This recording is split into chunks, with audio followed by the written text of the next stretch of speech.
Good morning, welcome to Secret London with me, Mark Monroe. I'm in Southwark this morning, I'm on Clink Street, and behind me stand the ruins of Winchester Palace, the old London residence of the Bishop of Winchester himself.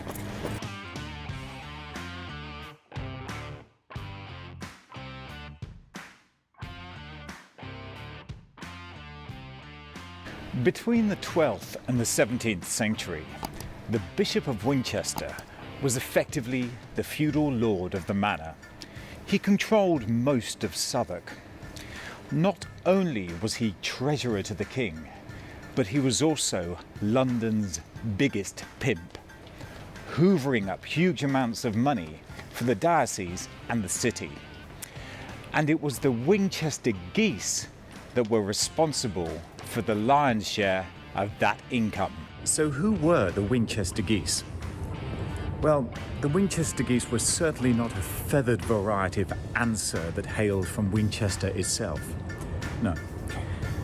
The Winchester Geese were women.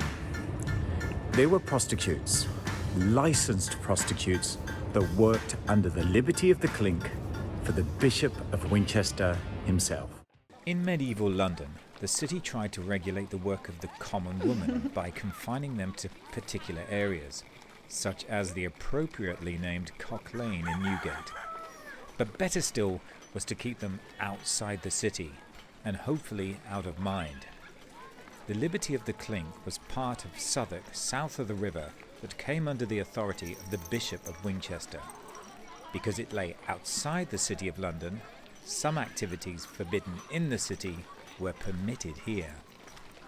In 1161, the bishop was granted the power to license prostitutes, and the women became known as the Winchester Geese, not because of their wonderful plumage that could be seen in the hats they wore, but to be bitten by a Winchester goose meant to contract a venereal disease, and goosebumps was slang for the symptoms. Ooh. Punters would jump on a boat from Skew Lane in the city to avoid crossing London Bridge and being questioned. On the other side of the river, the bright lights of the bars, brothels and theatres enticed men into parting with their money for a night of lustful debauchery. Some of the brothels were known as skews. These were in fact heated bathhouses, the medieval equivalent of a modern-day sauna. As clients approached the South Bank, the brothel names were painted on the white walls of the detached houses. In Tudor times, these names were similar to the names of the public houses we see today: the Cross Keys, the Castle, and the Cardinal's Hat. The licensing of the brothels raised huge revenues for the liberty of the Clink. Both women and property owner were taxed. There were, however, some restrictions. They couldn't open on a Sunday or religious days. Women could not be held against their will, or draw in any man by his gown or by his hood. Working under the authority of the bishop offered some protection, but the Winchester Geese were still viewed as fallen women, shunned by society, and the final indignity, well, they were denied a Christian burial and buried in unconsecrated ground. Now the burial ground still exists. It's not far from here. So let me take you to Crossbones.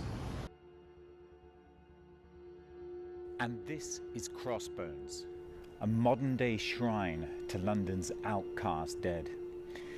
It's estimated that the mortal remains of over 15,000 paupers are buried on this site. But it was also known as the Single Women's Churchyard, a plot of unhallowed ground that served as the final resting place for the Winchester Geese.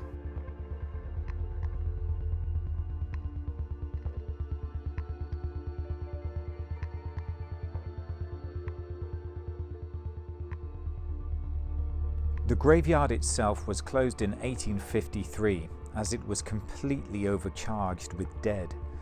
No headstones stood here. The Winchester Geese would quickly be interred and forgotten.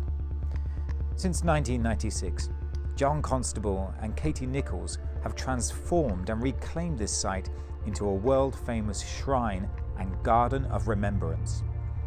An informal network of sex workers poets and activists meet here on the 23rd of every month and hold a vigil for the outcast and the forgotten dead. The garden itself is an eclectic mix of pop-up shrines, tokens, and symbols of remembrance. It's now a community garden, and I like to think that the vigils that are held here are a way of telegraphing, transmitting a message back to the past, back to the Winchester Geese, who were interred here without a headstone and were forgotten.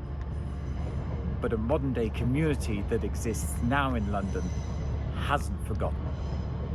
The Winchester Geese here will always be remembered.